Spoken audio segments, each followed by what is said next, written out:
Welcome to Rules of Villainy, where three new trading card game players quest and challenge their way to the competitive top tables and discuss their opinions on Disney's Lorcana. This is episode 10.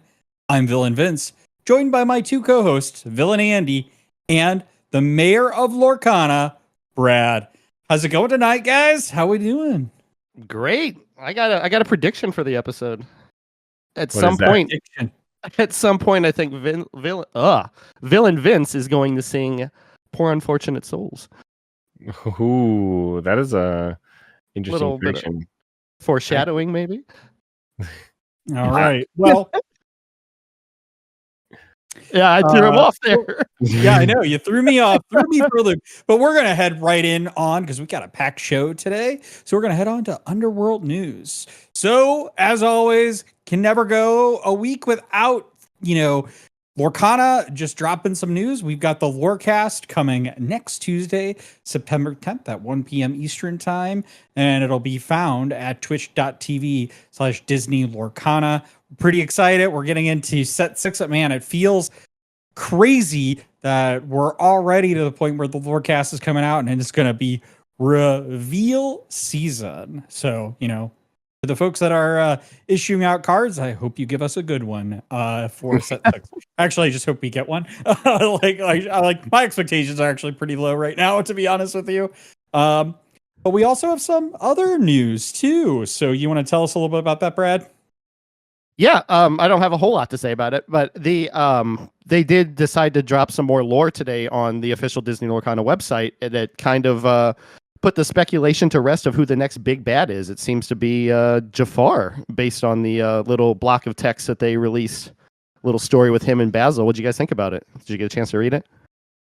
Yeah, it was pretty cool. I think it involves, there's a Basil card that has some flavor text, the hypnotic deduction, the Jafar's staff has some flavor text to it.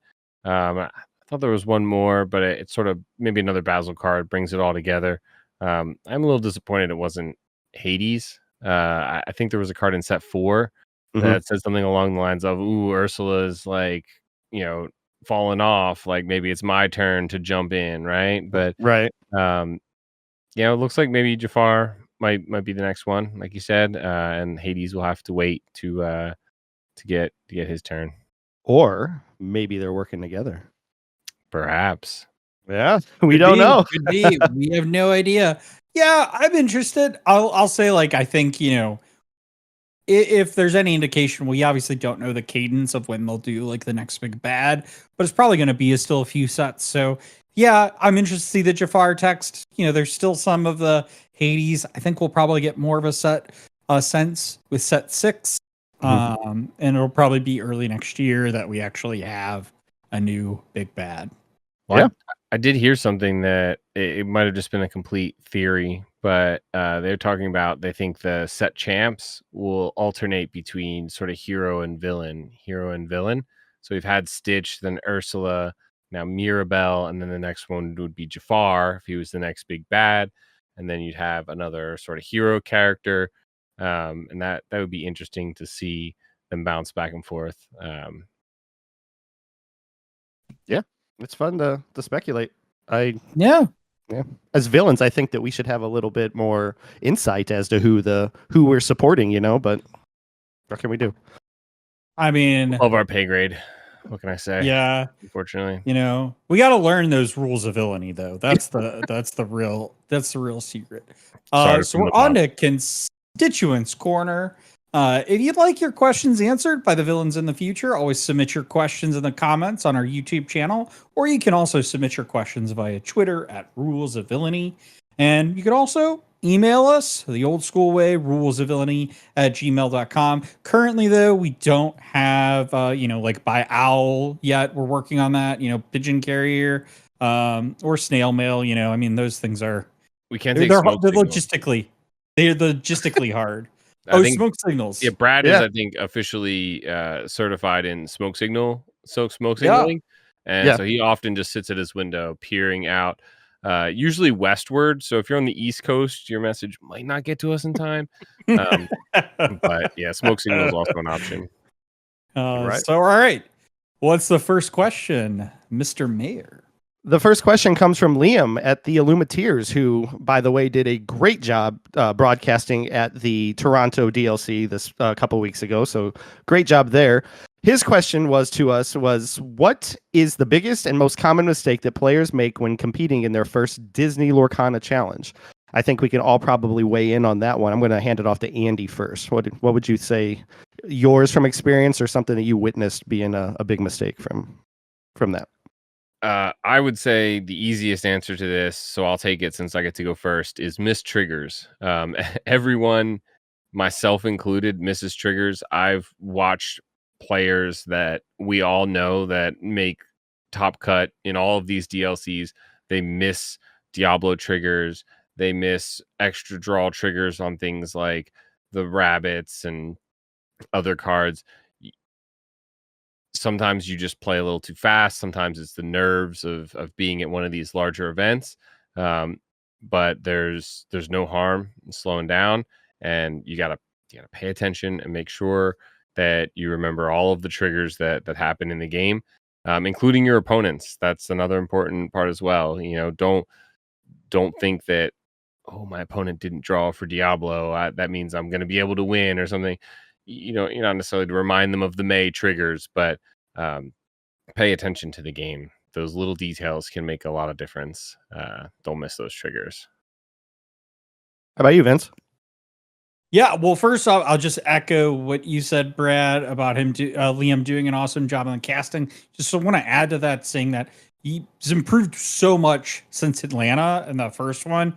I about died when he started talking about like hyper geometric math. I think Brandon from Podcana is rubbing off on Liam there a little bit. So that was really interesting to see. For me, I think the big one is just making sure you're prepared mentally for such a long event. Whether it's your first DLC or even these set championships, they're long days. They're mentally and physically exhausting, because you're just sitting at a table and you're thinking, why is that physically exhausting? It's like some of these rooms can be really hot and like you're spending a lot of time, focusing on your next moves and stuff. So, make sure you're staying hydrated, bring snacks to tide you over, and then I think, just adding to that is like just preparing yourself, whether that's playtesting your deck so you know it really well, and just overall understanding that you're going for at least 8 hours, if not longer, in some of these events, and to prepare yourself for that. I just want to add that Vince's statement scales with age. I found that there were places on my body that ached after just sitting there for 9 hours, and I'm like, how does this exist? I would play video games for an entire weekend straight without getting up, and the older you are, the more true it is that you need to sort of prepare yourself even for something as simple as sitting down. I'm just going to add and say that like, I sort of agree with that, but like, I think it's like a kind of a like bell curve. Like when you're young, you're young, and when you're like middle-aged, it's like, you're now starting to understand that there are like aches and pains. But then once you get older, you're like, I'm spry as can be, because you're like used to the aches and pains. So like, I think it's really like, if you're like in the millennial area or like young Gen Z is probably when that affects you. Very true. Don't underestimate sitting down. What about you, Brad? Got any good advice? Without echoing you guys too much, I agree with everything you said. I think, being mentally prepared and slowing down is what's important. I play really fast, so sometimes, and then I overthink. I go into a lot of situations just overthinking. Slow down. When do you play fast? No. Hey, you have never once played fast in your entire life. We're gonna get one of those little things at the bottom of our video that says there is false information in here. Listen, I have never once called bullshit more on a answer than right now. Okay, let me rephrase that. I'm thinking fast, which causes me to make a lot of mistakes. There are like a lot of times I'm trying to think 1 or 2 moves ahead, right? So I'm expecting when I see their colors that they're going to be playing this. This is what I need to look out for. And then I start overthinking and I'm missing the triggers that Andy talks or the sequencing I get wrong because I'm completely overthinking it. They might not even have the cards that they're holding, right? Or that I assume that they're holding. So I will concede that I don't always play fast because a lot of times I am. No. I just want our listeners to understand that you legit age when you play Brad. like, I try so hard. Where like you're beard sitting grow. there and you legit turn into like a skeleton as you wait for him to make it. 12 hours later. Okay. I'll All take right, we're being hard on him. I think Brad makes a really good point that sometimes you can think too fast and overcompensate for that. Just try and take a deep breath and play at a reasonable pace. Yeah. And what we said from day one, always know your deck, go in comfortable with your deck. Don't bring a new deck, and maybe if you really want to challenge yourself that way, but know your deck, think, slow down, think, and have fun. That's my advice, because I am completely tilted now that I set myself up for that. So you guys have anything else with that one before we move on to the next? No, I'm just messing with you. We love you. That was good. That was good. That was really good. As soon as I realized what was happening, I'm like, oh boy. One last thing. I think Podcana has said it early on. They taught me this: angle towards the clock. When you go to get your seat at your table, try and find your seat as quick as possible and sit on the side of the table that has the best view of the clock. That way, when you end up playing like Brad the mayor and you're down to the wire, you know exactly how much time you have. And again, back to Vince's point, if you're getting a little too old, you don't have to make that maneuver and get a crick in your neck as you try and look for the clock with 37 seconds left and 2 lore on the board. But so yeah, great. Angle towards the clock. Awesome. Thanks, guys. Thank you, Liam, for the question. The second question here in Constituents Corner comes from Enchanted Kim on Instagram and X, or Twitter, as we call it, from the Love the Lore team. She asked, who are some new content creators to watch out for? Because she's noticed after a lot of these events, a lot more people have a passion for the game and want to create more content. So, we're relatively new to the we're on our 9th episode, guys. This is insane. But we're still new to the 10 episodes. Do you listen to the intro at all? Are you in the same podcast as us? I'm just going to mess up every question from now. This is the thing. But what I'm saying is, the point is we're new, relatively new to this still, and learning about, past creators, new creators, are there any that stand out to you on the newer side of things that you guys have been enjoying? How about we start with you this time, Vince? Us, as you said. Wow, the shameless plug. The shameless plug. They're already here, Vince. They're already here. Tell them about our friends. No, I think there are so many great ones. Unfortunately, I think you'll hear this a lot with a lot of content creators, is that it's hard to keep track. And, since you're busy doing this, we don't, necessarily watch all the new ones that are coming up. So if there are new ones there, please let us know. I'd love to find more content creators out there. But the kind of the ones that have stood out to me that are, range from having been here for a while to newer is Labyrinth TCG. They're a team, a Lorcana team. They do a lot of playthroughs. So if you're really interested in watching them explaining decks, how they're playing, kind of see their cards. Lorcana Goons is a great one. RMB is from the Labyrinth TCG. He's on their team. The Lorcana Goons is another great one. They do a lot of great interviews. They're also really great for their market watch videos. Inkborn Heroes is another one. They do intro players. Knives Nerd Corner is another one. He's a fellow Missourian, by the way. Cool. I played him in Chicago. Really, really nice guy. But he does a lot of limited format stuff. So if you're really interested about draft and sealed events and you want to know how to do well in those or get better at them, which I recommend you do, because they're great ways to also, play Lorcana and also, get better at the main game. And he also recently started kind of a new series, Lorcana After Dark, where he does some chats and interviews with folks in the community. Yeah. So what about you, Andy? Yeah, I'm in the same boat. Unfortunately, I do a lot of work for our content creation, as well as trying to stay decent at the game and on top of it.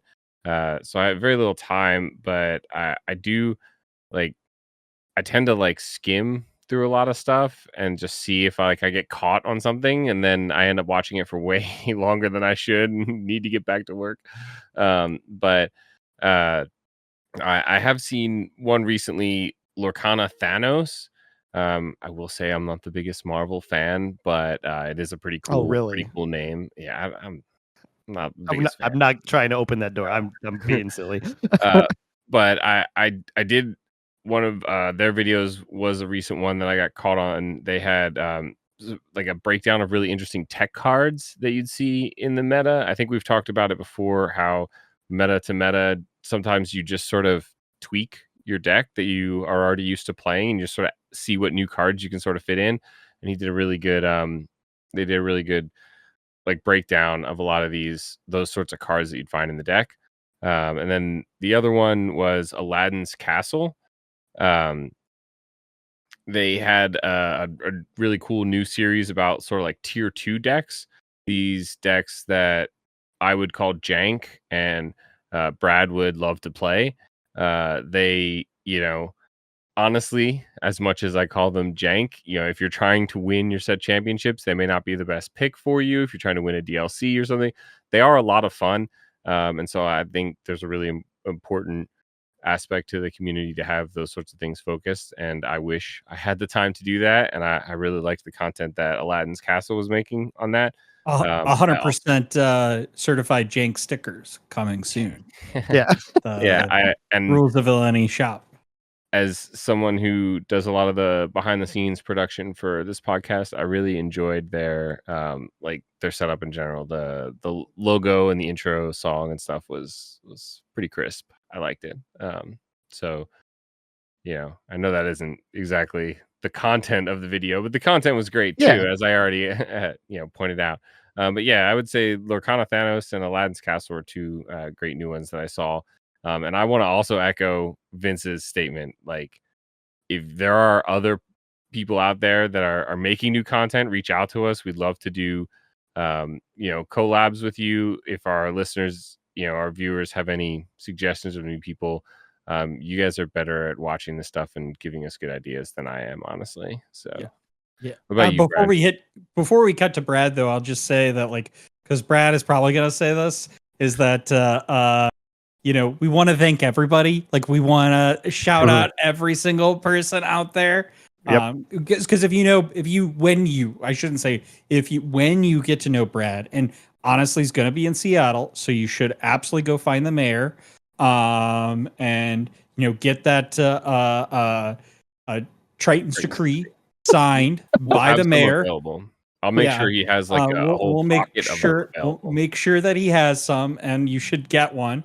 But we're busy. We don't see everybody out there. So if we're not mentioning you, it doesn't mean we don't appreciate the contribution you give to the community. It's, we're just picking highlights here. And just echoing again what Andy said, let us know other folks there. So Brad. Yeah, not to repeat too much, but Vince absolutely called it. But yeah, everybody I've interacted with on the socials, on Discord, anywhere has been fantastic and had great advice. And we love your content. And I would love to see more and more people making that content. The question, as Kim asked today, she asked last week, was for new CC. So I went out to try to find new ones because being new to the space, I don't know who's exactly new and so on and so forth. So I want to give her a shout out. She's not looking for this, but her and Sarah, the Lorcana librarian, made a really cool guide that's on her link tree. It'll be in the description below of how to approach DLCs and what to expect if it's your first time ever going to a card thing. It's like a 20-page document that they put a lot of work into. So I want to give her a shout out for that. It's really, really cool. But the two that I came down on, I chose was the Into the Drinklands. I thought was really cool because me and my girlfriend, every other week we do a Disney date night, and that's been really cool in finding ideas for just a mixed drink or something to have for our themed dinners as we're going through the Disney animated canon. And they're on Twitter and they have a blog, and then the drinks are really, really creative. And yeah, I really like that one. And then the other one was Jordan. He popped up on the on one of the socials with something for sorry, I'm losing my words here. I got caught up in my I got caught up in the appreciation that you gave and that I was giving. But it's a Baymax account affiliate. Baymax is their favorite character, and it's like a help account. Every post is themed around Baymax giving advice. It's the Illuminaire healthcare app on Instagram and X. And every post is incredibly detailed. Like, hey, you having a problem with this card? Have you thought about using it this way? It's got a big picture of Baymax. And yeah, they popped into I think Twitter as when I saw them, because I was looking specifically for new creators to answer Kim's question. And I was like, that's a good one. Anybody who's offering help and doing it in a thematic way, I think is great. And everybody that you guys shouted out, you guys said that Labyrinth TCG. I'm running basically Humble's Blurple deck right now from Labyrinth and having a lot of fun with it. So they're really helpful. They give a lot of ideas on how to play your decks. Everybody that I'm just repeating myself now. Everybody that I've run into is fantastic. I just add too here, RMB was able to because the content creator community, we chat with folks, we get to know them a little bit too. And we're new. We just started a month ago, and Brad, you managed to reach out to RMB and got one of your friends a D23 set. Was able to hook them up on that. Wasn't that pretty cool? Yeah, that was all by happenstance. I didn't reach out to him specifically. I told that story on one of the socials, and one of our locals, Ace, his wife, flew out to LA to try to get one of those when they thought there was a lot of stock. And when they got there, they found out that there wasn't, so they just flew back home. And I'm like, wow, he was tired playing me on League Day at Grapes on Sunday, and he told me that story, and it's like, wow, that's dedication. But if you really wanted it, that's good for you for trying. And I told that story on one of the socials, and RMB reached out. I was like, hey, do you know this person specifically? I'm like, yeah, I can. It's like, do you have their contact information? I said, I do. He's like, hook me up. I'll chat with them. And the next thing I know, they're chatting in a private chat, and he shipped it to him at cost. And I'm like, yeah, just from hearing a story from some random guy, in the content creating community about, oh, that's kind of sucks. Listen to this story. And it's like, I'll take care of it. Like, he's just really cool, and he's really active and really funny, and I'm really excited to meet him in Seattle. Yeah, he's really bald.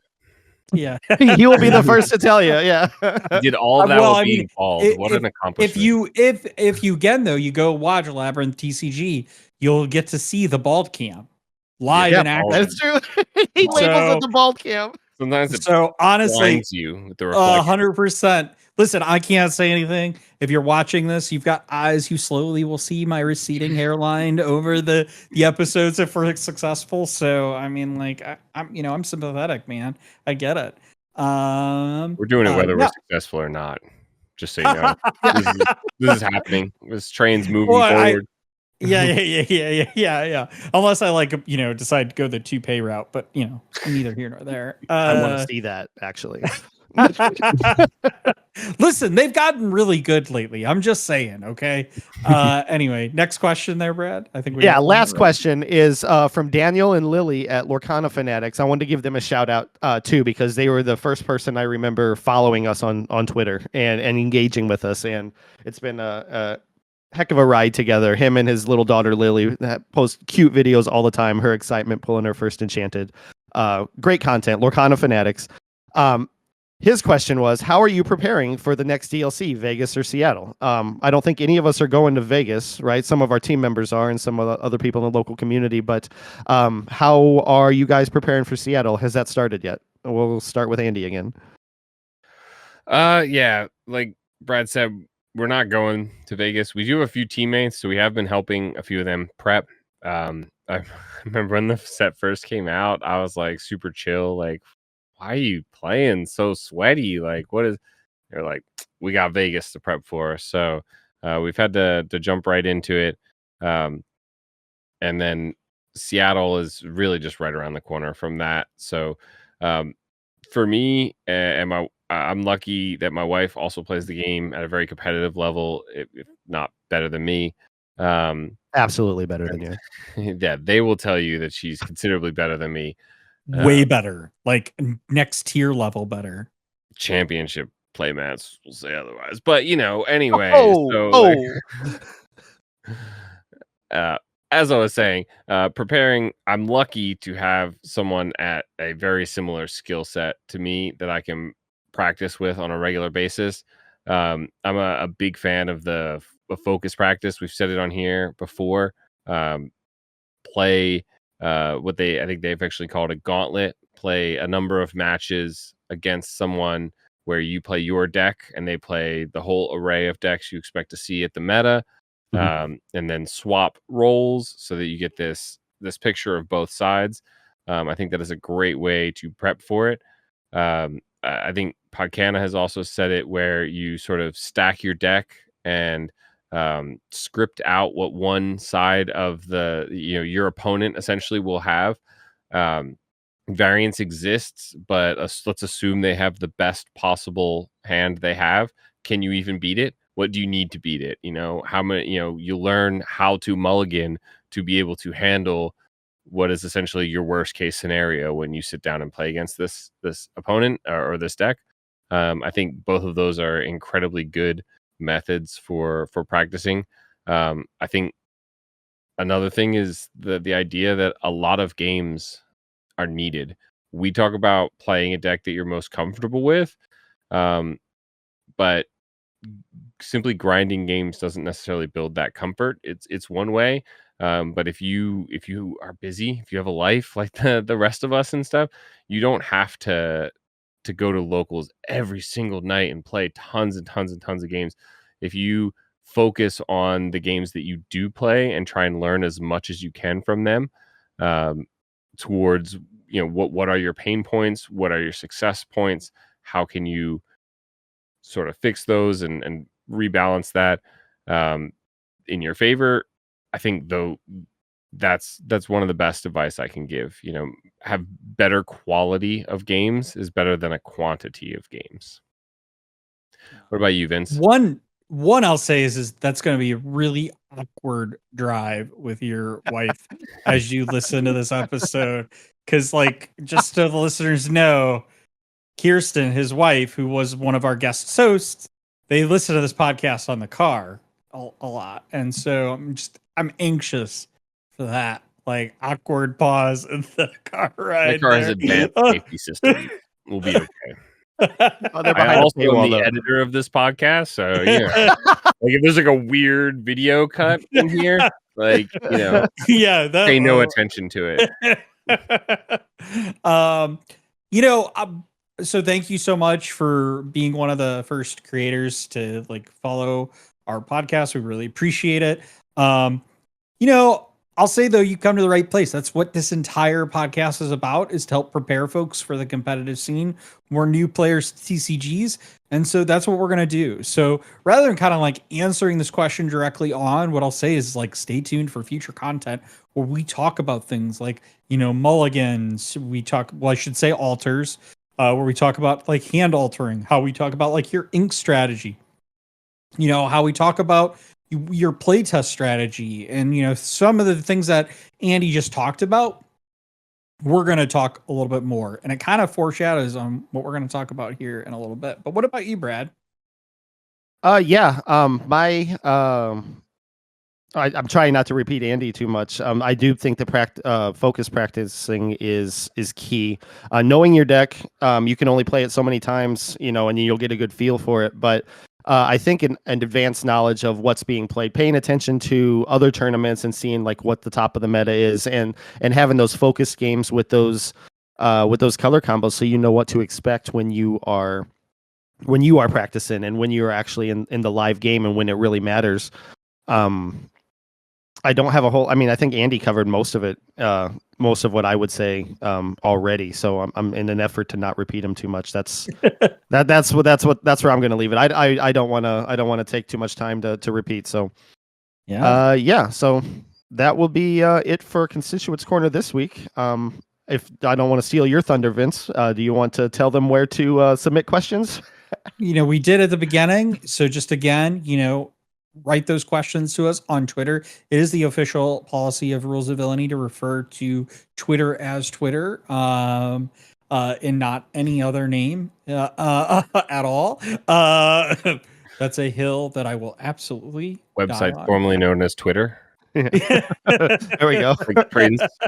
But yeah, at Rules of Villainy, and you could, write a comment in our comment section. But we're gonna get on, which is why I love this question so much, into the meta discussion. So we had two really great tournaments this past weekend for Shimmering Skies. So we had the Charlie's Collectible show, which was a 10K. And then we had the Malmo Game Week, who a fellow content creator, Spessy, live streamed that event. So what are the key takeaways? I'll give it to you, Andy, before we, kind of dig into some of these decks here. Well, I first want to definitely say that as someone who has now casted and produced one singular event, which is, I think, an accomplishment to some extent. What Spessy's casting and the production that team did was awesome. I loved every second of it. I almost got distracted. I was almost not watching the Lorcana that was being played because I'm like, oh man, they're like cutting to different cameras and like, how's his audio quality? And here I'm just nerding out, analyzing it. But ultimately, I think I was really surprised at how much more content we've gotten and how much this meta has grown. There was a lot of talk about how some of the former accessibility tools, if you will, that existed for Lorcana to practice and build the meta, how those are no longer around and how this meta would develop. We had, I think we talked about last week, we had both of the set 5 events in Toronto. We've had this 10K, the Malmo Games. There was another one in Poland, even, that we had too many to talk about. So there's a lot of really good content coming out of there. And at least from my opinion, I think Ruby Amethyst is still king. Hot take, maybe? I don't know. Vince, Did it I'll win? let you go. Did it win any of You them? know what? Music to my ears is what I love about Ruby Amethyst. It's like it's Ruby Amethyst to me is like, when it's like a cold day and you just want like a warm blanket to sit on the sofa. That's what Ruby Amethyst to me is it's this comfort deck to me. It's why I love it. But I've been getting out of my comfort zone.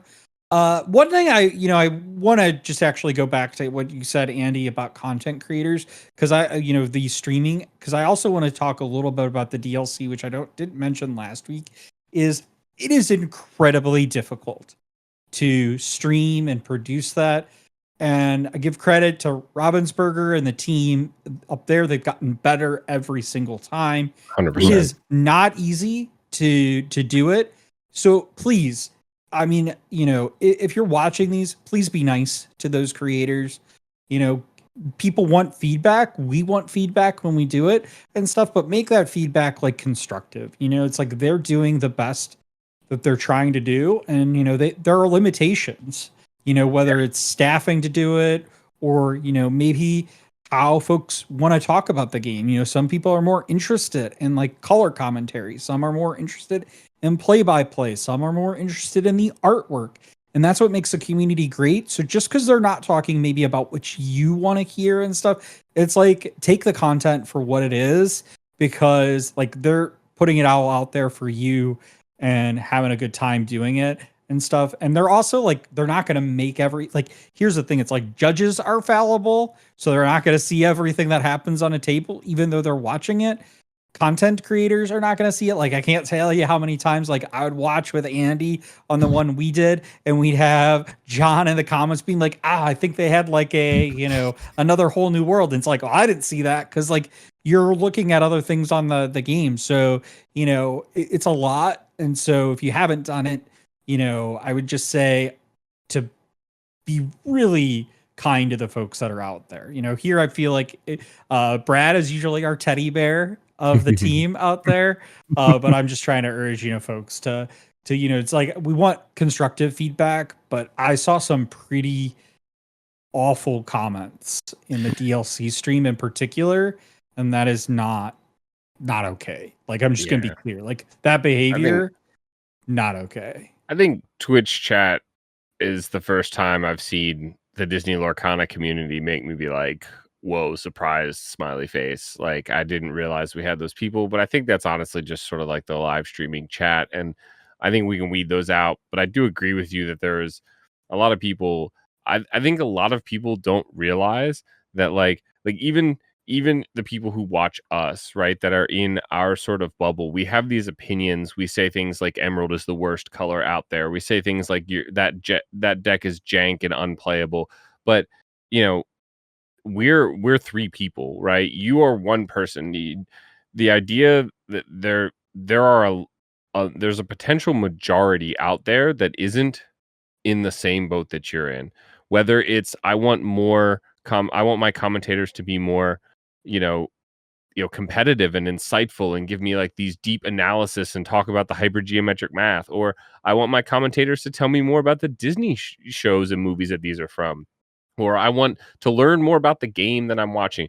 There's a large number of people that enjoy this game and things like the DLCs, and I, myself included, sometimes don't realize that I may enjoy one thing more, but other people enjoy something else. And you just give your feedback politely and move on. Yeah, that's right.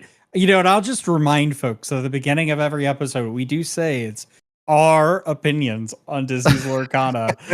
Just like emphasizing that point. So turning back to kind of the overall, these two decks, to answer your question, Brad. So no, Ruby Amethyst didn't win either of these events, but it did do pretty well. So It made it into the top 8 of the Malmo. And looking here, it made it to the top 4. It was 2 of the top 4 in the CC 10K. So a really interesting deck. I think one thing I want to talk about first, though, is let's talk about this Emerald Amethyst deck. So this is the one that won the Malmo. So kind of looking through this, what is interesting to me is how, Emerald Amethyst has been around as a, kind of fallen in and out of the meta as a deck for a while. I actually lost to it by a really great player that is going to Las Vegas, made top cut in Chicago. And I lost him when I did in the top 4 at our Stitch Set Championship. So came this close to missing out on the mat on a variant of this deck. And so, what I see here is like there's some kind of, you still got the pretty singular bounce package here, which we see, and just, referring to that bounce packages of the goats, the foxes, the snakes. It also looks like potentially rabbits. Have rabbits. How dare you leave the bunny out? I know. The bunch. I know. Well, you all want to make it of the ball one day, and I have opinions about that. But anyway, continue. But it's got some of these newer cards like Cogsworth and Rafiki. Lyle's making a comeback, who is our villain from last week. So, like, what do you think about this? Is this a key meta deck, you think? In the meta, we think an A tier, B tier? When I look at this deck, S tier? Yeah, when I look at this deck, I see a lot of past and future villains of the week from our podcast on it. But yeah, like you said, it has the spice of that Lyle, which we talked about how fun he could be, and that the Clarabelle, just the hand refresh you get from her automatically. If you can, you don't have the ink, the Sapphire to ink your hand down or whatever, and get that as many cards maybe, but any draw is good draw. Card draw is king, is what they say. But I love that Cogsworth. I haven't found a way to make him work in my purple decks right now. But looking through this list, it seems like a lot of fun, and I could see why it ended up on top. What about you, Andy? Yeah, I think one of the first things I thought when I looked at this list was there are far too many cards in it. Um, I think it is 61 technically, which It is is. one card too many. But more so, I meant like there were too many cards. You know, if you have 4 ofs on all of your cards, there's only 15 cards in your deck. 15x4, and the more 1, 2 ofs that you have in your deck, the scarier I think it can be. But listening to the person who won this, I apologize for not knowing their name. Sander, it looks like. Um, when they did the interview with Spessy after this, they talked about a really interesting concept that in my testing I found to kind of be true. That a lot of these 1s and 2s and 3 ofs are in there because you really only want them every so often. You have a lot of cards that are very valuable, and so you're still getting the consistency of valuable cards. You're just not always getting the same valuable card. Um, so Cogsworth, Rafiki, they're in there for the aggro. Um, the Mother Gothel is another 2 of. Even the Lyle. I was very shocked to find that this was only a 2 of and not a 3 or 4 of, and it's not an uninkable count either. This deck runs like 12 or 13 uninkables, so it's not a high amount. They really liked the idea of a large number of variants and having sort of a different, tie-dye of items to choose from. I will point out that while this person, they're not the same person, there is a creator or a player, Earlmeister, I believe is their name. They have a really popular deck right now in Dreamborn that is, I believe, card for card, this exact list.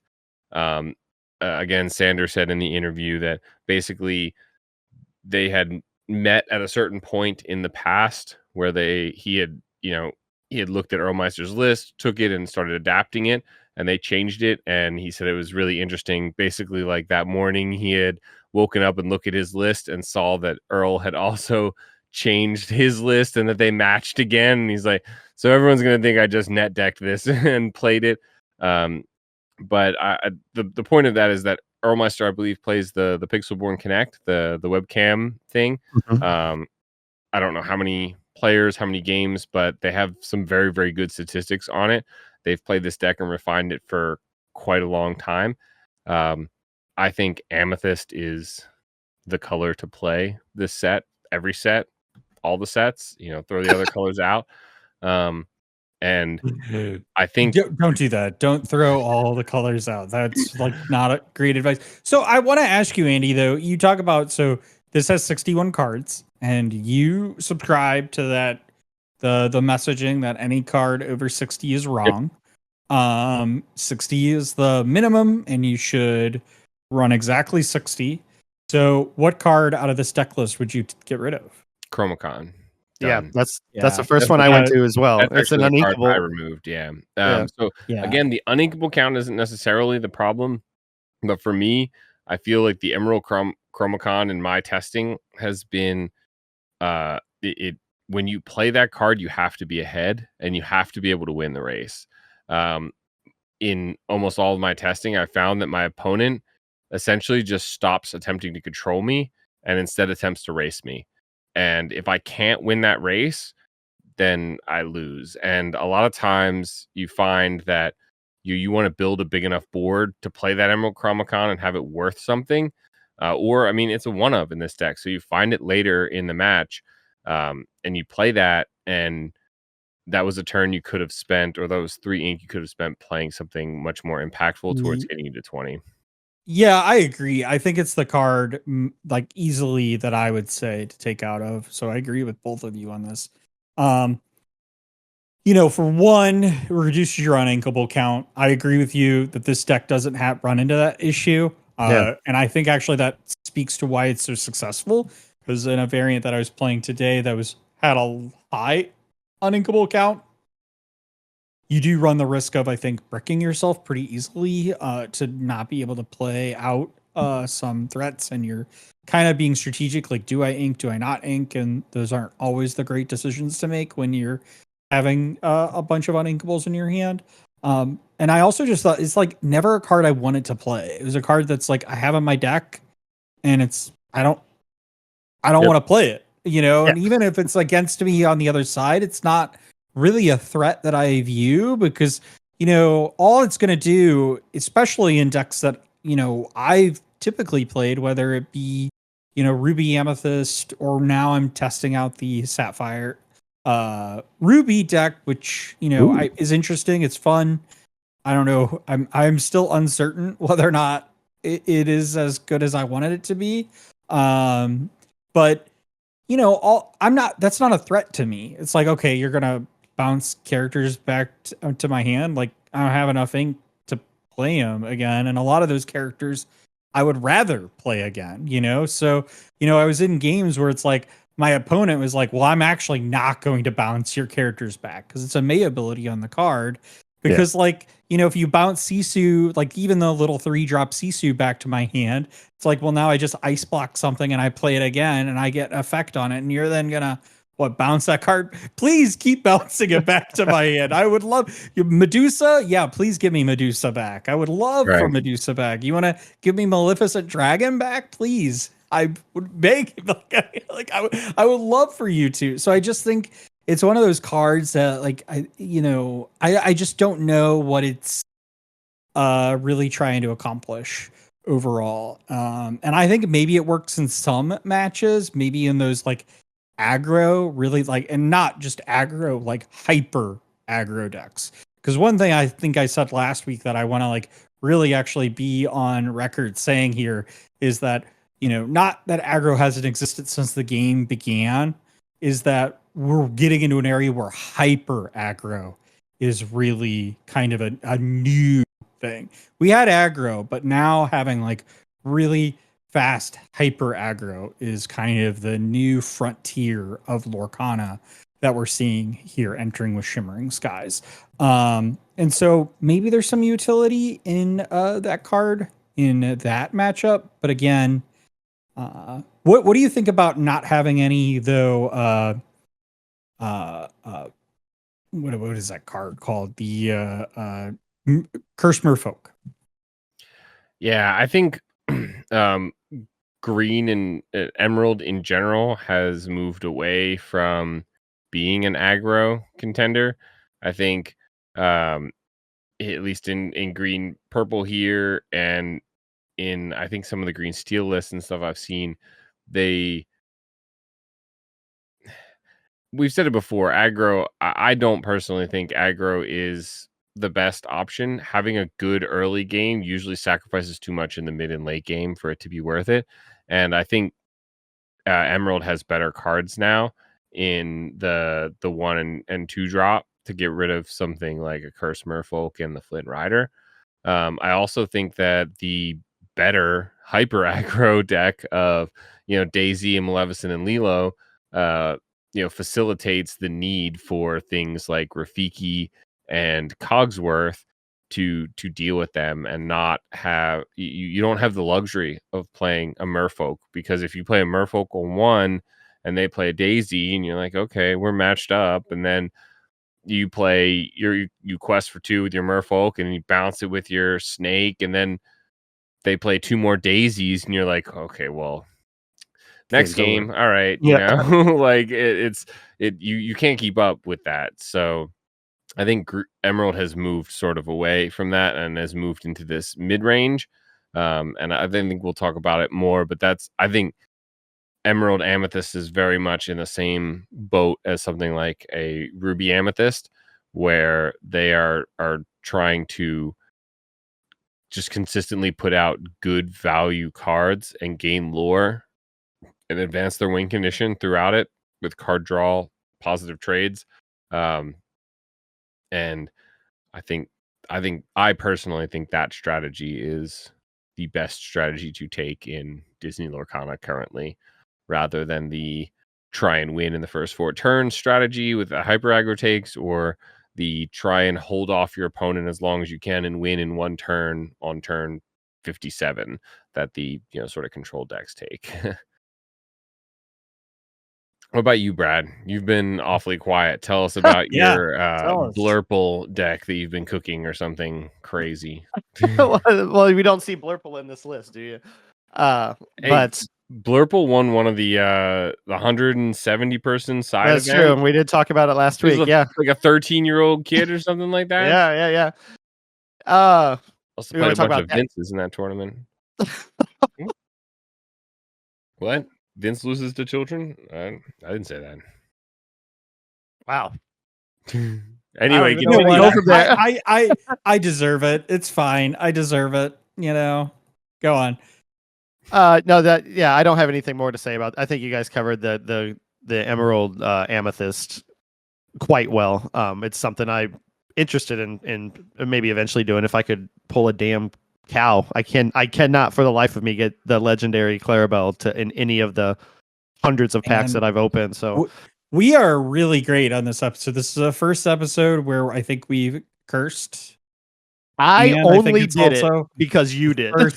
The first, just blame it on me, Brad. And mentioning alcohol. We are just like careening off the cliff that we're doing it live. Truly, I don't know what you're talking behavior. about. The viewers just heard an annoying beep during any of those. Those words could have been anything. He was saying marshmallow. It was just we didn't like the way he pronounced it. We beeped it out. All right. Yeah. Fair enough. Go on, Brad. Sorry. Yeah, I wanted to move on to if we have a little bit more time to talk about the Charlie's collectibles. The Candio's Steelsong was quite interesting. Taking over here, Brad. You no, just kidding. Go on. I am the mayor. He does what he wants. I get to play that card once in a while. No. I thought that I thought organically that's where we were headed. I didn't want to talk about my Blurple deck. So but I have been playtesting this one with the lack of, since I traded off one of my Robin Hoods. I've kind of playing a diet version of this one. But what was interesting to me about this is, one, no swords. Grab your sword. I guess it's grab your sword, not swords, but everybody says swords. And he's playing with lanterns and not flutes. So looking at the list and having played it a little bit, it is that those lanterns do come in getting those characters out there quicker. He was actually kind of sassy about it on Twitter when somebody asked about the why lanterns over flute, and he goes, because I think getting characters out there before your opponent is good. And I'm like, wow. Yeah, exactly. Okay, bring that sass. No, he's right. Yeah, he's right. That person deserved it. Any deck that allows me to use my prize wall, Big Cindy and Rapunzel is good in my book, because it's he's running 3 of the Big Cindy's. She's making a good comeback. I actually ran into a Steelsong last night at the collector store and talked about it with Jerry and how he's so happy that the Big Cinderella's back, and she does work when she gets out there, man. So hard to remove.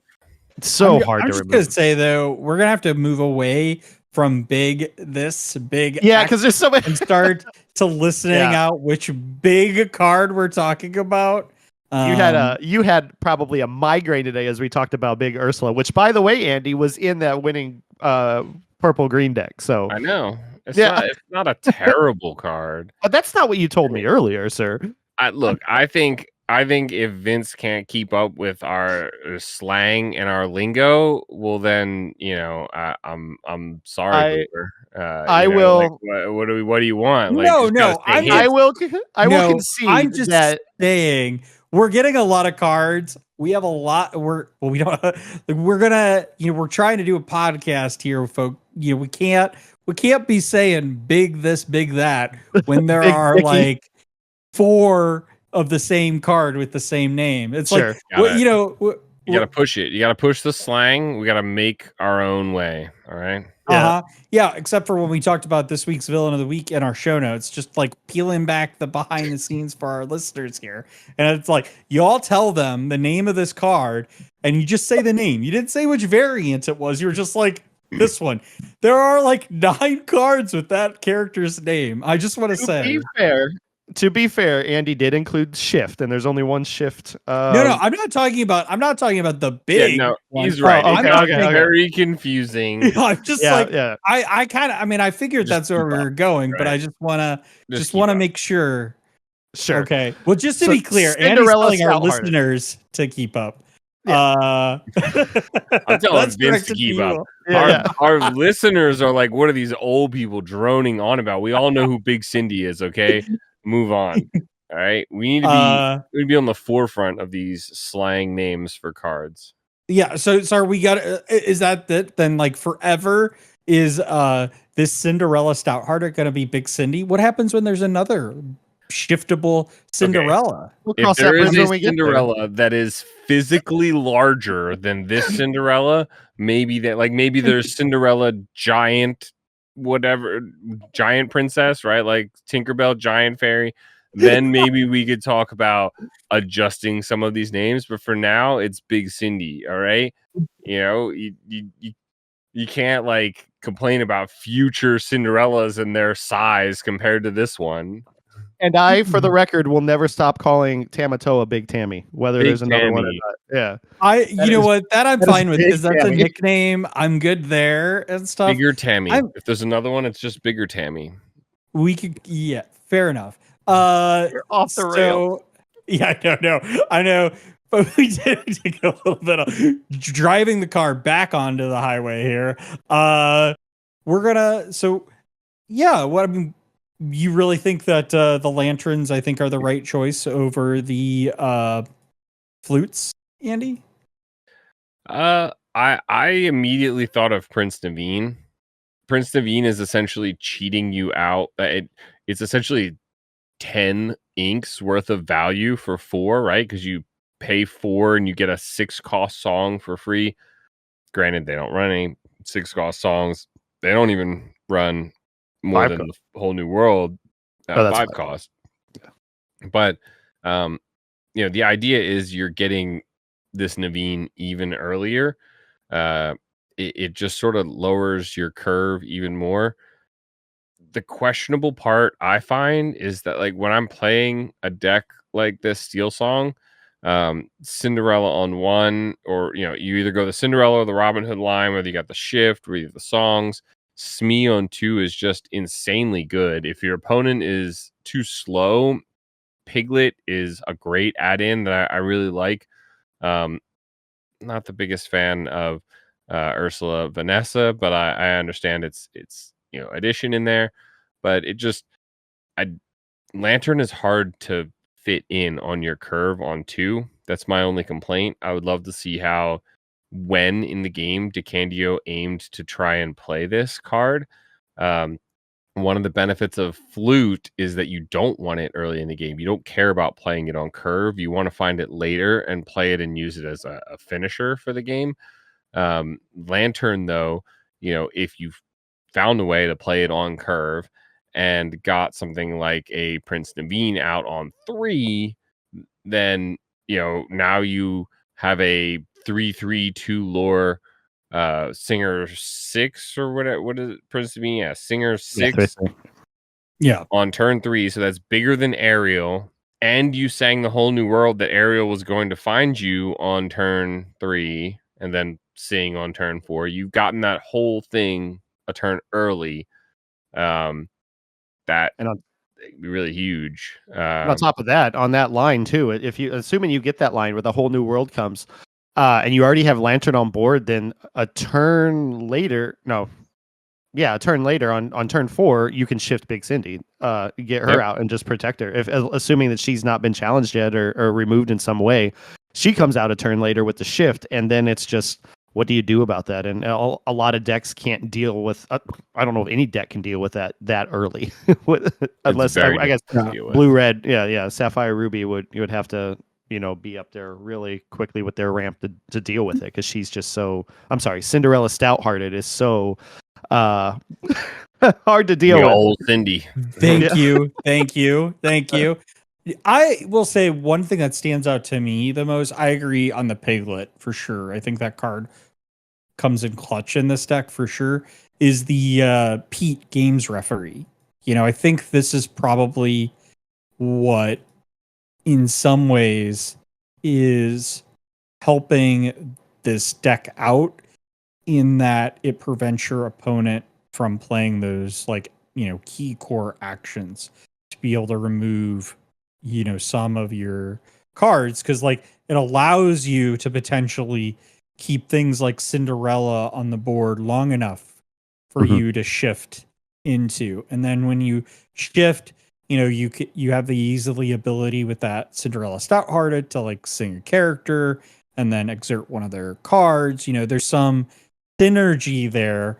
And I think one of the reasons why Cinderella Stouthearted kind of fell out of the meta in some ways is because it was very expensive to play in the game for this deck without shifting it, Yeah. And so you couple that with Lantern, you couple with the ability to protect your kind of low cost characters to give a shift target, I think allows a little bit more flexibility in it coming back into the meta and giving you the ability to leverage those songs against. Because I'll be honest, it's like really, we saw this with Cinderella Stouthearted came out in set 2, Floodborn. Yep. Yeah, and it was played in set 2 and then like did not see play again really until now, right? So like it kind of almost instantly fell out after set 3. I did play it in Chicago against Rochelle. I think Brad, you mentioned in particular that it was really cool to see that card in play in that deck at that time. But like again, I think showing it's like just being able to like, whether it's like brawl or whatever, they're one target, they're that little Cinderella, if you will, on 3 or whatever, right? Like, whether it's also you got fire the cannons, you've got plenty of kind of utility to get rid of that card. And it just forces them to ramp to then get to play that card. And it's kind of just an inefficient use of ink, so when you've got that card and you've got 4 ink, it's like you're just going to ink that card. Yeah. To get to your higher cost card. So that's what stands out to my deck. That like what stands out to me here is that the strategy is to protect some of those cards to be able to have shift targets. You see that with Robin Hood, Ariel there's to grab songs. You got card draw with Rapunzel. So I see the strategy going there to try to get characters out on the board, get them out efficiently, and to play them.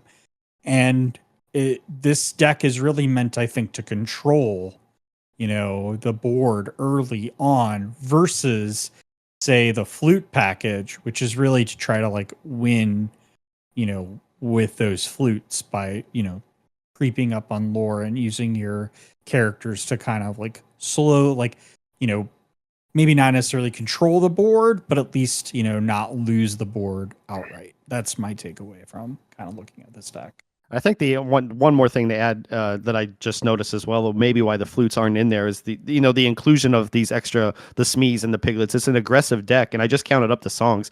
I think most Steelsongs were over 20 songs for that Ariel that percentage for Ariel to hit, right? He's only running 17 here. You're the flute just by numbers alone feels worse when you don't have as many songs to cast, and you're always using that Lantern to play characters a lot earlier. Yeah. So Andy, what's the hypergeometric on that with 17 cards? Do you know? Not No, great. I'm serious. I'm not laughing. I don't actually know. I just typed it into Google. I think I said it in a previous episode that like you need to be aware that stuff exists and you should put that into your deck building tools. But I would never ever expect anyone to like be able to do that math in their head. The more you look it up, eventually you'll remember it. But yeah, I don't know the math. I think 21 or 22 is where you hit that like 75% threshold or something, which is really nice. One thing I do want to say is I think Brad's kind of right here. These decks are fast, right? They want to be aggressive in the beginning, and I think the main difference here sort of what Vince was alluding to, is that, I think both decks did the same. The Flute version, the Lantern version, any version of these Steelsong decks is sort of doing the same thing, in that they are trying to gain a bunch of lore early and mid game, with cards like Smee.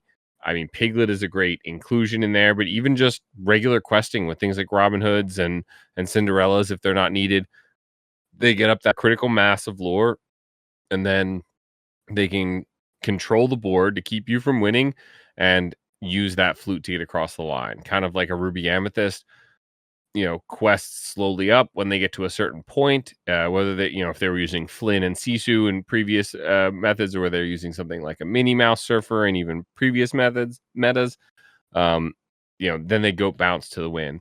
So in this case, Pete is used, like you said, in that same method where they're trying to defend to get that last little bit of lore out that they need to win this game, to hold off their opponent.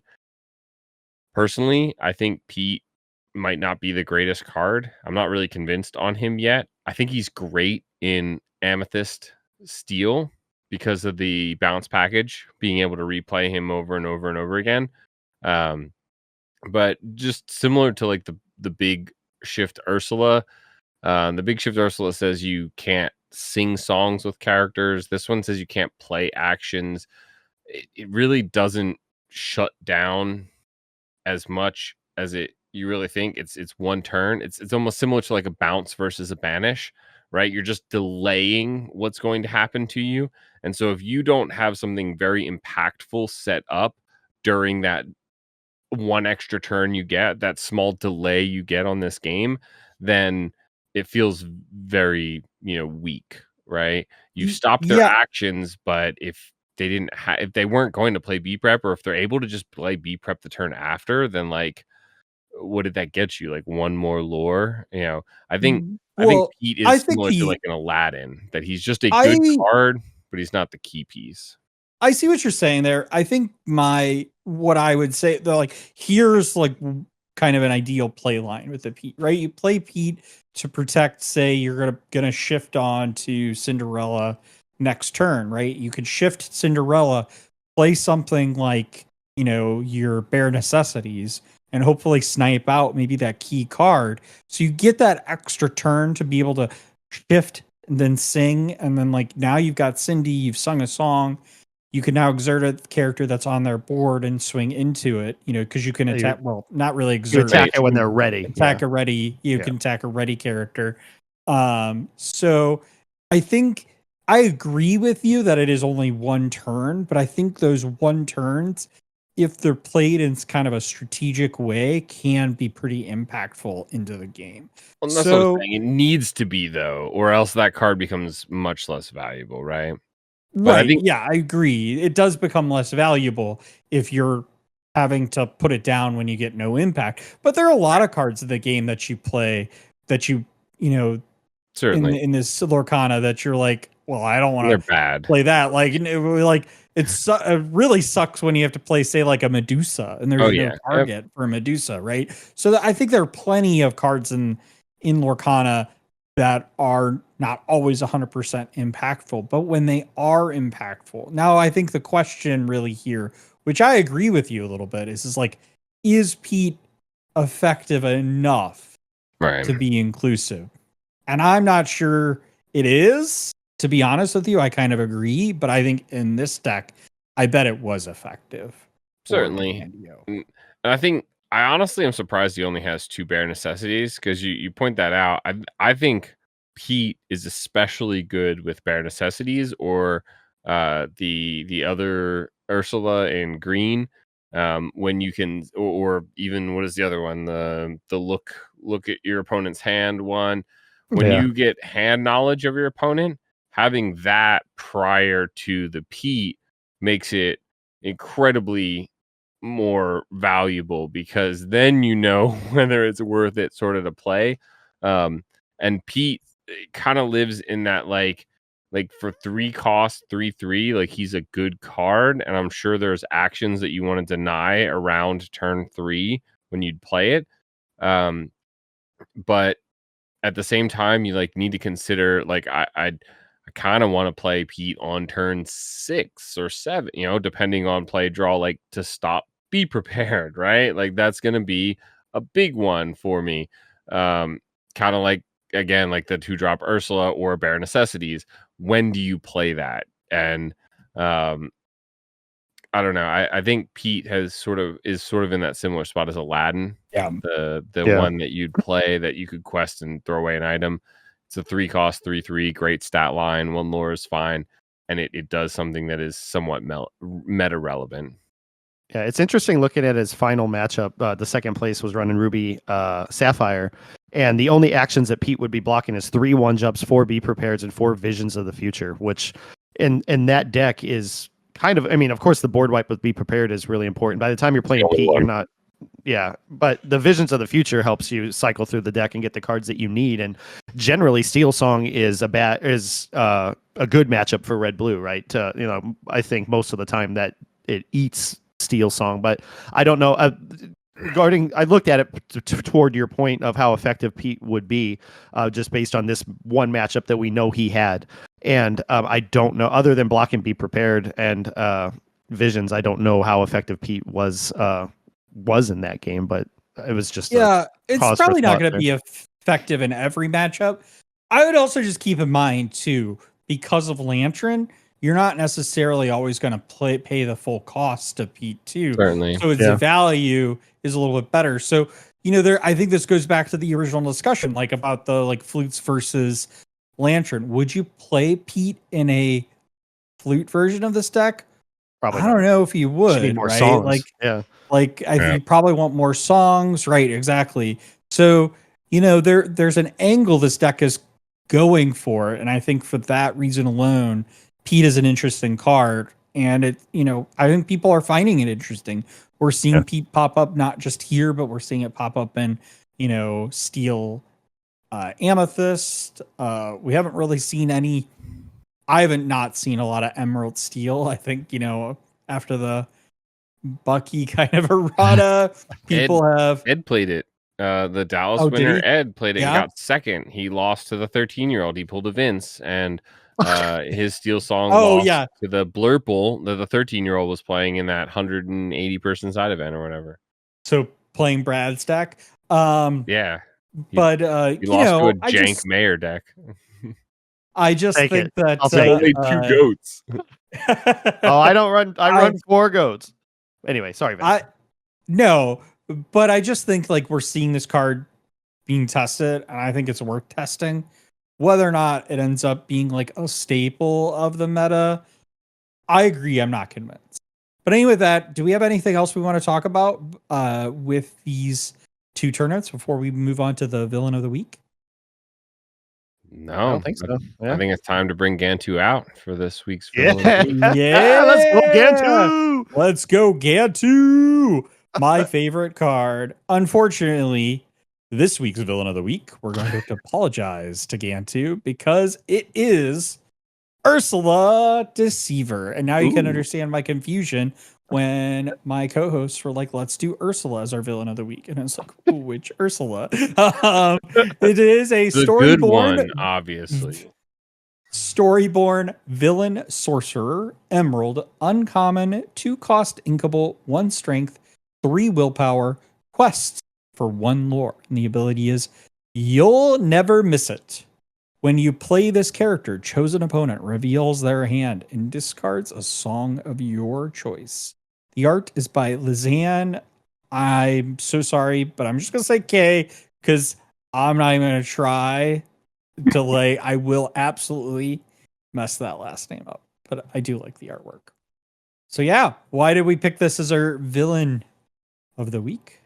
I think she is a staple in any Emerald deck. It's wild too because she came out in the same set where a legendary Ursula comes out that sang twice, and this card was the one that gets slotted into all the Emerald because it's so powerful with the song mechanic in this game to essentially play her effectively and take a song out of any opponent hand or any deck choice that you're up against. I'm wording these so poorly tonight, guys. I'm so sorry.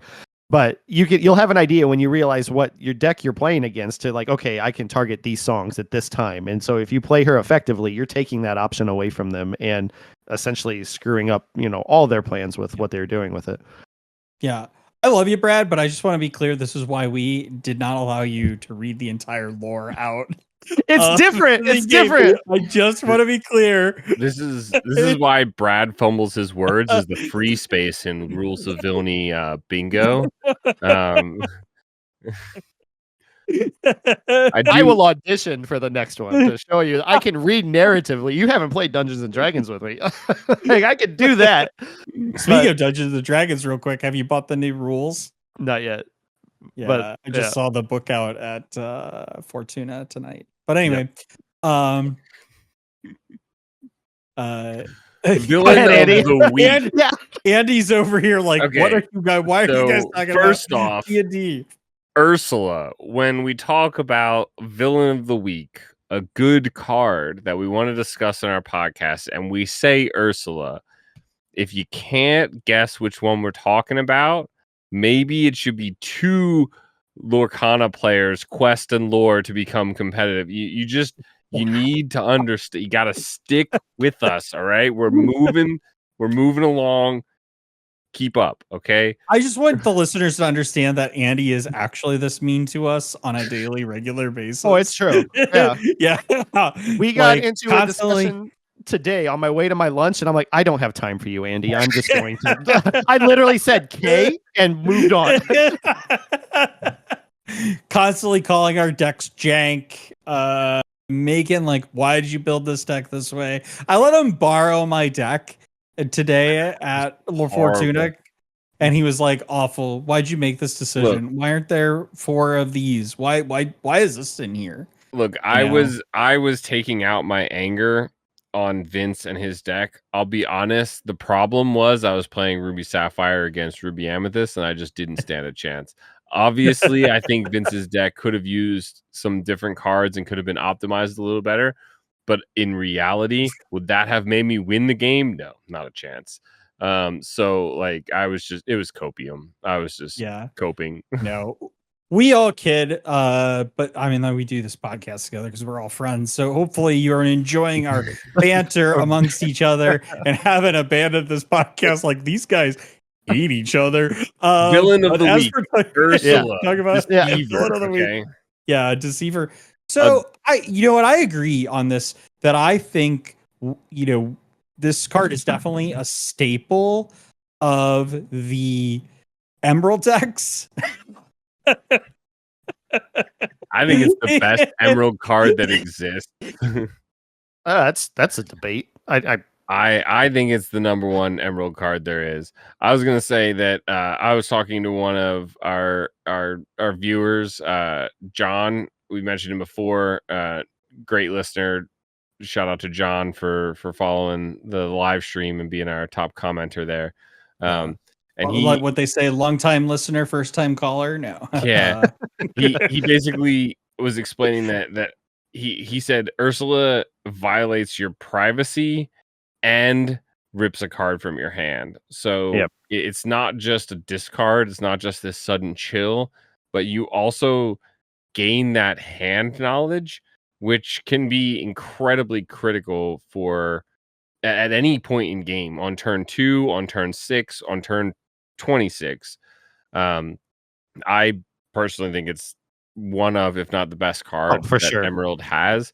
I've seen a lot of people talk about the 2-cost 1/3 stat line and how bad it is, essentially, because 1-cost 1/3s are very common and very prevalent, even with ones with abilities, perhaps. And so there's a lot of 2-cost 1/3s that are just like very bad. And I think Ursula Deceiver is like the exception to that, where this is an ability where I'm willing to pay that additional ink to have the same body, a 1/3. Right. Like, for sure. If this was a 1-cost 1/3 that said you may pay 1 additional to look at your opponent's hand and discard a song, there's never a world where I'm not paying that additional 1. It just doesn't exist. So, I mean, I think going to why is this played in Emerald? Like, it's a staple card of Emerald. It's a really great card in Emerald. And why isn't it played? Say, like, over that legendary Deceiver Vault. For one, it's inkable, right? So, I think So is hugely DOA. kind of. What's that? So is So- DOA. Oh, is it? Yeah. It is inkable. Yeah. Yeah. So here I am being an idiot. It has an ETB effect though. It enters the board Yeah, and but it has immediately gets ETB value. effect. Yeah. Right. So it's inkable, but yeah, it has that ETB effect. And like you're hoping you get that full value where you can snipe a song out of your opponent's hand. But even if you don't, like information is power in the game, right? So having the information to be able to see what's coming next in the game, I think is actually super important. Yeah, and not only does she come in and rip out that song, but hopefully rip out a song if you're the one playing her. But then if they don't deal with her with like a turn 3 Sisu or whatever, she's singing the next song or singing Sudden Chill the next turn, and she knows you now know what they have, and you can assume what their play line's going to be and work around that. So yeah, like you said, the information is the key, and then she's doing subsequent work if you're lucky by singing additional songs to take care of other what Emerald does best and discard that hand down and take the advantage there. And sorry, I'm so distracted by your cat.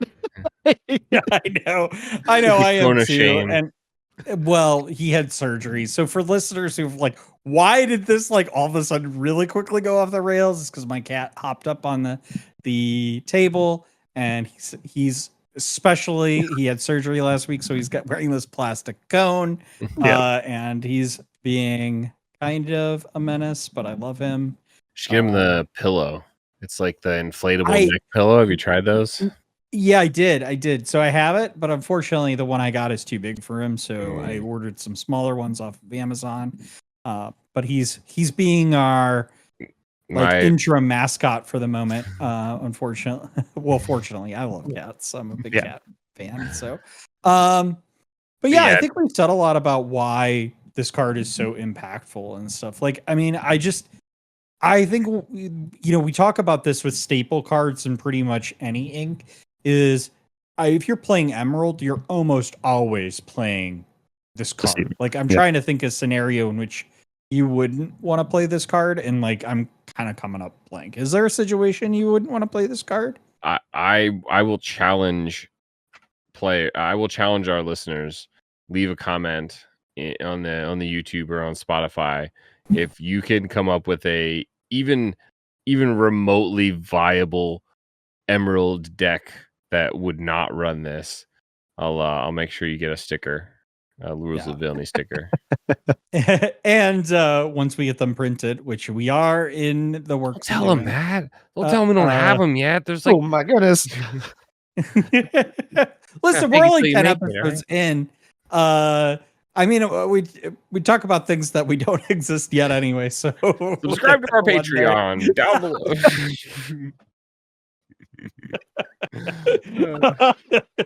Man, this has been a wild one. Well, yeah, and you know what? I'm not even going to go there. Would you play this card on curve though? Would you play this on 2? Is this a card you'd play on 2? For sure. Or would you prefer to play it later? So it depends. It depends on the matchup and whether or not you're on the play. Yep, absolutely. If you are on the play against a Sapphire deck, you 100% play this because chances are they have a 1 jump and you snipe that 1 jump and then they lose the game. It's basically as simple as that. If you're playing against a red deck, you save it till turn 6 and you play it to snipe the Be Prepared because you want to let them draw into it. The 6 draws plus the 7 rabbits they play. Let them draw into it, then snipe the Be Prep out. If you're playing against a Sapphire Ruby deck, hope you have 2 of them. 1 on 2, 1 on 6, or maybe you're playing green purple, which is another, Ursula is a great target for these bounce cards in green purple. I can't say that I specifically saw that line being incredibly valuable, but I would be surprised if it didn't come up at least once and have the player who won that Mau Mau game, Sander. I'm certain that he would, agree that being able to bounce that Ursula and play it again. And I've done it in my testing where I've played an Ursula, they revealed their hand, and they have 2 be prepareds. Yeah. And you're like, oh, well, I guess I have a fox. Let's play the fox, bounce the Ursula, play the Ursula again. How about we get that second be prepared out of your hand? And it's, right. It sort of saves your butt if you're playing that purple. Again, purple, best color in the game. You heard it here first. But the card just gets so much value no matter what. The 3 body on it as well, dodges swords and baboom and stuff like that. It's such a good value for the card. Yeah, I would say what you kind of allude to, and again speaks to why this card is so valuable, is that it affects the alter strategy of your opponent. So if you're playing, say, Ruby Amethyst, right, and you're playing this deck, it's like you get be prepared, and you're like, that's going right back to the deck because I don't want to see that card until I get closer to it. Tom, take a turn 7. Yeah, you're like, that's exactly. That's when I want it. Where it's like you're altering that be prepared every time anyway, right? You're never holding that on at the beginning of the hand, are you? Or beginning of the game? Against aggro, maybe. Maybe. I if would you have say, ramp. Here's the thing. I would say previous to some of these song removal cards, so the Bare Necessities and this Ursula card, there's an argument and maybe some matchups you would hold on to it if you got it in your first. But I think with those 2 cards, and I mean particularly this Ursula as well, is like you're like, forget that. Like, I know that card's coming out exactly when I don't want it to. Yeah.